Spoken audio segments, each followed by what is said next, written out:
Ahojte, leto je v plnom prúde, mám pre vás parád, ako sa dobre zbaliť nielen na dovolenku. Tak poďme na to.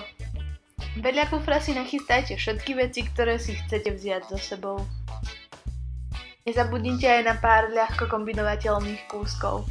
Pre istotu si so sebou vezmite aj uzavreté topánky, sveter a dlhé nohavice, keby sa náhodou počasie prudko zmenilo. Na spodu kufra ku kolieskam patria topánky a iné ťažké veci. Bude sa vám tak niesť o čosi ľahšie. Namiesto klasického skladania oblečenia do kufra ho radšej rolujte do malých ruličiek.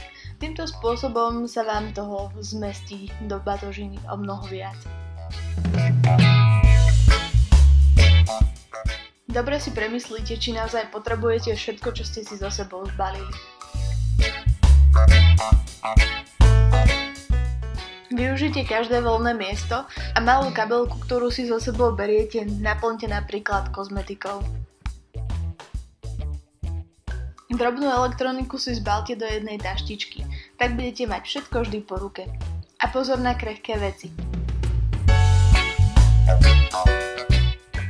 Ak máte doma veľké balóny a kozmetiky, alebo ju skladujete v sklenených flaštičkách, stačí ju preliať do malých plastových nádobiek, ktoré vám v kufri ušetria ďalšie miesto.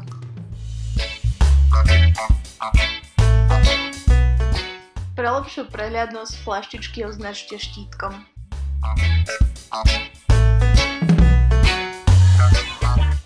Je to celkom rozdiel, čo poviete?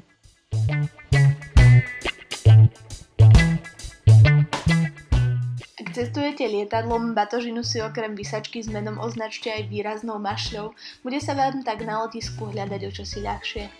Na záver vám už len prajem šťastnú cestu a poriadne si užite dovolenku. Ahojte!